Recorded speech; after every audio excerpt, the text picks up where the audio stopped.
Bonjour à tous et bienvenue dans le 4e épisode de One Week, One State. L'État dont nous allons parler aujourd'hui est le Massachusetts. Cet État est surnommé le Bay State et ses habitants sont appelés les Bay Staters. Alors la capitale et la plus grande ville de cet État c'est Boston, dont vous avez sûrement déjà entendu parler. C'est un État où en fait il y a beaucoup de grandes villes. En fait, chacune des 25 plus grandes villes de l'État ne compte pas moins de 50 000 habitants, donc on est vraiment loin de ce qu'on a pu voir jusque-là. Alors quelles sont certaines villes du Massachusetts ? Eh bien vous trouverez Worcester, Cambridge, Quincy ou encore Springfield. Côté orientation politique, c'est un État qui est connu comme étant très progressif et libéral et également très engagé politiquement. Si on regarde un petit peu les résultats des élections présidentielles, eh bien depuis 1988, la majorité de l'État a toujours voté pour un candidat démocrate. Comme d'habitude, voici maintenant le sommaire de cette vidéo. Bien entendu, vous pouvez jumper aux parties qui vous intéressent le plus et du coup passer en fait ces parties qui vous intéressent moins. Alors le drapeau, qui pour le coup je trouve change beaucoup de ce qu'on a pu voir jusque là, on peut voir un Massachusetts, donc c'est-à-dire un natif américain de la tribu de Massachusetts. On peut noter qu'il tient une flèche qui est pointée vers le bas comme un symbole de paix. En haut, à gauche du blason, on y voit une étoile blanche qui est en fait un symbole pour rappeler que Massachusetts est l'un des premiers États des États-Unis. En dessous, nous pouvons voir le motto de l'État, qui est donc en latin, et qui signifie « Par l'épée, nous recherchons la paix, mais la paix seulement sous la liberté ». C'est un motto un petit peu compliqué de ce qu'on peut voir jusque-là, mais bon, au-dessus, nous pouvons voir un bras levé qui tient une épée, et il est dit qu'en fait, ce serait une façon d'imager en fait ce motto. À partir du moment où les Européens sont arrivés dans l'État, le Massachusetts a joué un rôle super important dans l'histoire des États-Unis. Alors, pour commencer en fait, au tout début, l'État était habité par de nombreuses tribus natives américaines, dont bien sûr les Massachusetts, ou la tribu Massachusetts. Ensuite, au début du XVIIe siècle, il y a plusieurs explorateurs qui ont commencé à explorer du coup cette région, dont Samuel de Champlain dont on a parlé dans la dernière vidéo. Malheureusement, une fois que les Européens commencèrent à voyager plus intensément et à rentrer en contact avec les natifs américains, il y a eu de nombreuses maladies qui commencèrent à se transmettre. Les Européens, ils avaient été immunisés contre ces maladies donc dans leur vie en Europe. Ils ne tombaient du coup pas malades, mais ils pouvaient être porteurs de la maladie et la transmettre à des populations non immunisées, telles que les natifs américains. À cause de ça, il est estimé qu'entre 1617 et 1619, des maladies comme la varicelle, la rougeole, la grippe ou encore la lèpre décimèrent jusqu'à 90% des natifs américains de la région. Alors en 1620, les premiers Anglais s'installèrent de façon un petit peu plus permanente dans le Massachusetts. On les prénomme donc les Pilgrims. Le premier hiver, cette première année va être vraiment dévastatrice, mais les natifs américains restants, en fait, n'hésitèrent pas à montrer aux Pilgrims comment cultiver certaines nourritures pour pouvoir survivre. Et c'est ainsi que Thanksgiving est né avec la première célébration en 1621. L'histoire du Massachusetts est tellement impressionnante que je pourrais en faire une vidéo entière. Mais vu que ce n'est pas le but ici, je vais vous faire une version très résumée. Alors le Massachusetts reste donc sous le pouvoir du royaume d'Angleterre pendant plus de 100 ans, et fut pendant des années extrêmement taxé, notamment le thé, et en fait c'est à tel point que le 16 décembre 1773, un groupe d'hommes monta à bord d'un bateau anglais et vida intégralement son contenu de thé dans la mer. C'est un acte qui aujourd'hui est connu sous le nom du Boston Tea Party, et c'est un acte qui fut en fait un déclencheur de la Révolution américaine puisque cela causa une augmentation des tensions entre l'État et le Royaume d'Angleterre. À la tête du mouvement d'indépendance, on trouve John Adams, qui est donc un Bay Stater, un résident du Massachusetts, qui permettra au final le vote unanime pour l'indépendance le 4 juillet 1776, et on peut noter d'ailleurs qu'il deviendra plus tard le deuxième président des États-Unis.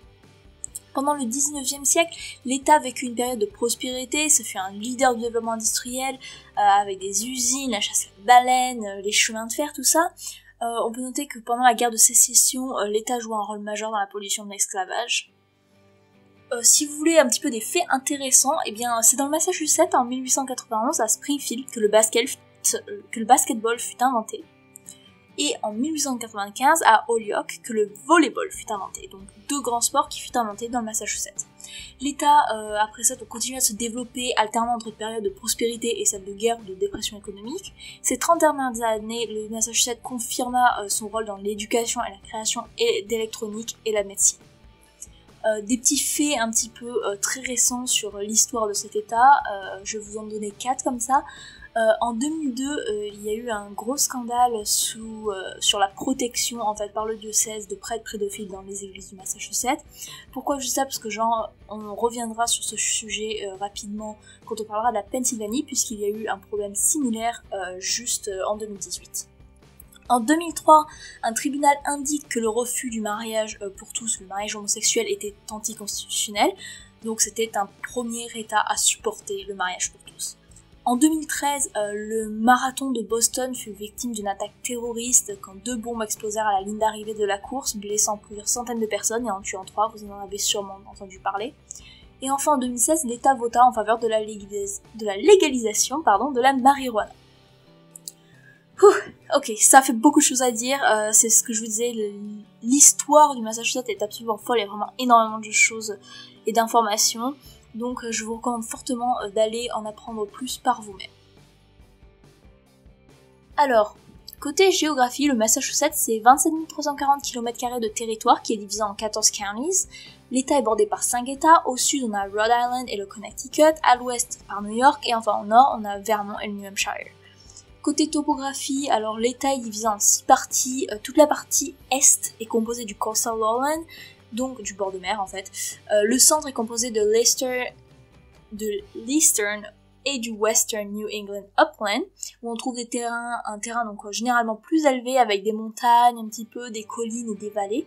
Et entre les deux, en fait, on trouve le Connecticut Valley Lowland, qui est une grande vallée très fertile qui est traversée par la Connecticut River. Et enfin, à l'extrême ouest, on retrouve la vallée du Berkshire et les Taconic Mountains. Donc, contrairement aux états qu'on a vus jusque-là, c'est un état qui est relativement plat, à part pour sa partie ouest qui est traversée donc par ces montagnes dont je viens de vous parler. Étant un état côtier, bien entendu, on y trouve la mer, enfin l'océan. Et autrement, l'état a pas mal de prairies, de petits lacs qui est traversé par plein de rivières. En fait, si on prenait toutes les rivières, petites et grandes, et qu'on les mettait bout à bout, cela représenterait plus de 6400 km de rivières. Climat, c'est encore une fois un état avec un climat. Alors, encore une fois, c'est un état avec un climat continental humide, avec des étés moyennement chauds et humides et des hivers froids et neigeux. L'hiver, les températures varient entre -5 et 2, et l'été, les températures vont de 18 à 28 environ. Les records de température, en août 1975, le Massachusetts atteint un record de chaleur de 42 degrés, et côté record de froid, on a eu un -40 en janvier 1984. Le Massachusetts compte 6,86 millions d'habitants et est donc le 15e état le plus peuplé des États-Unis. On peut noter qu'un cinquième de la population est quand même d'origine irlandaise. C'est également un état plus mixte, du moins en comparaison avec les états que nous avons pu voir jusque-là. Avec un peu plus de 80% de la population qui est blanche, 12% hispanique, 9% noir et enfin 7% asiatique. Côté langue, eh bien on peut voir que seulement 80% des Bay-Staters ont l'anglais comme langue maternelle. Donc quelles sont les autres langues maternelles qui sont parlées? On trouve par exemple 7,5% de la population pour qui c'est l'espagnol, 3% pour qui c'est le portugais, et ensuite des plus petits pourcents mais pour qui la langue maternelle est le chinois ou encore le français.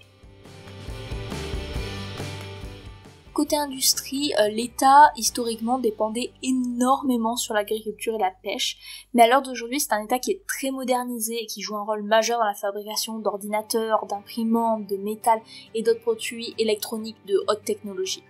En dehors de ça, le Massachusetts est également connu pour son rôle dans la médecine et l'éducation. On y trouve bien entendu l'université de Harvard, mais du coup également la Harvard Medical School. Et il y a également MIT ou encore Boston University. Et enfin, l'État est connu pour être un État avec des grosses boîtes, des grosses compagnies, des grosses entreprises. On y trouve par exemple les headquarters de Reebok, de Converse ou de New Balance. Alors, la vie dans le Massachusetts, c'est quoi? Pour commencer, le revenu moyen est de 70 986 $ pour être exact, ce qui en fait le 4e état le plus riche des États-Unis. Du coup, c'est également un état qui est beaucoup plus cher, le prix du logement étant presque 2 fois plus élevé que la moyenne nationale. Contrairement aux états qu'on a vus jusque-là, c'est un état qui est moins safe, d'après le Uniform Crime Report du FBI. Côté crime de propriété, l'état est toujours en dessous de la moyenne nationale, et on peut noter une baisse sur les dernières années.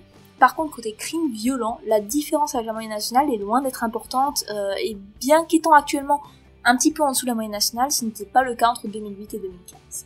Dans d'autres domaines, le Massachusetts se classe relativement bien, c'est en première classe pour l'éducation. Bon, d'un côté, forcément, avec Harvard et MIT, on pouvait pas s'attendre à grand chose d'autre. L'État est également classé numéro 5 au niveau de la santé, ou encore 9e pour l'économie.